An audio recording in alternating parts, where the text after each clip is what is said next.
Welcome back to the Lost Tactician.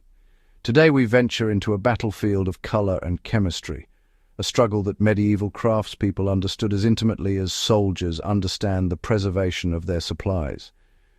Imagine standing before a tapestry woven 500 years ago, its colors still blazing with impossible vibrancy. In an age without industrial chemistry, without laboratories or synthetic compounds, how did medieval artisans achieve what modern textile engineers still struggle to replicate? The answer lies not in mysticism, but in a mineral so humble, so overlooked, that it reveals the true ingenuity of survival itself. We're exploring medieval alum treatment and how a simple stone became the weapon that conquered the fade of time. Before we understand the solution, we must confront the problem. Picture yourself as a medieval dyer, having spent weeks harvesting madder root or cultivating woad plants. You've boiled these botanical treasures into vibrant extracts. The fabric turns brilliant red, stunning blue, magnificent purple. Then, inevitably, disaster strikes. The first washing, the first exposure to sunlight, the color bleeds away like blood from a wound, leaving behind pale, ghostly shadows of what once was magnificent.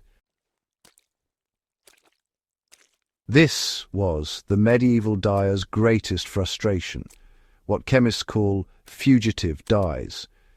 These water-soluble plant pigments possessed extraordinary color, but possessed no permanence. They were warriors without armor, brilliant but fragile.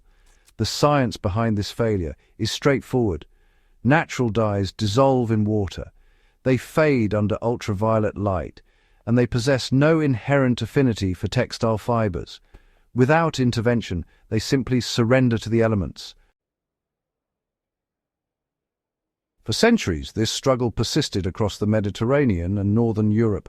Wealthy patrons commissioned elaborate tapestries, knowing their investment would fade within a generation.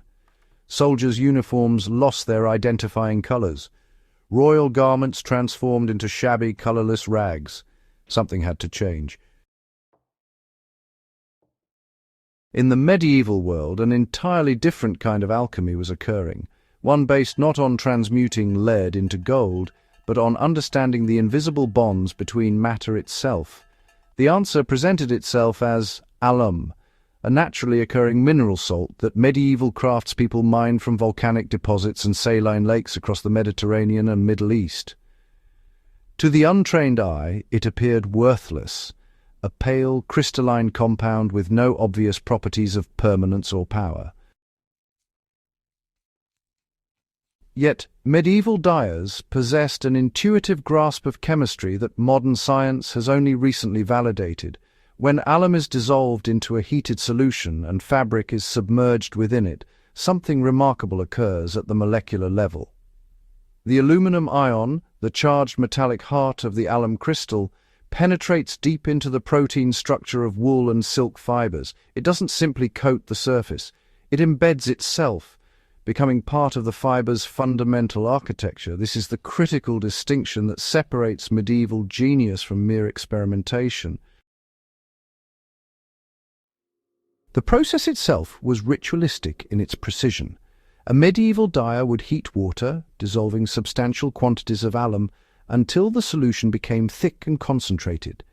Into this would go lengths of wool or silk, sometimes with the addition of cream of tartar, an auxiliary chemical that kept delicate fibers supple and improved the color yield. Here the fabric would rest in sustained heat for hours, sometimes for days. This wasn't careless boiling. This was a calculated saturation, allowing the aluminum to penetrate every fiber completely, establishing its molecular presence throughout the textile. Only after this preparation came the dye bath itself. The pre-mordanted fabric, now invisibly armed with aluminum, descended into the boiling vat of madder, woad, or other plant extracts. What happened next was the moment of alchemy, the visible confirmation of invisible chemistry. The colors didn't merely stain the fabric, they bonded with it at the molecular level. The dye molecules attached themselves to the aluminum, creating insoluble complexes that water could not dissolve. that sunlight could not fade, that time itself could scarcely diminish. Medieval dyers achieved blacks so deep, they appeared to absorb light itself by layering this process, mordanting with alum and tartar, dyeing with woad for blue, then over-dyeing with madder to create the most prestigious and expensive colour in the medieval world. This wasn't experimentation, this was engineering. Today, 5 centuries later, textiles treated with alum remain vivid. We possess tapestries, garments, and flags whose colours proclaim the ingenuity of medieval craftspeople as loudly as any military monument. These artifacts are more than beautiful objects. They are proof of how survival, whether on the battlefield or in the workshop, demands understanding the materials at hand and manipulating them with precision. The Lost Tactician recognizes that true mastery isn't mystical. It's systematic, it's evidence-based, and it's built on understanding the fundamental chemistry of our world. If you've learned something here, please subscribe, like, and share. History is waiting.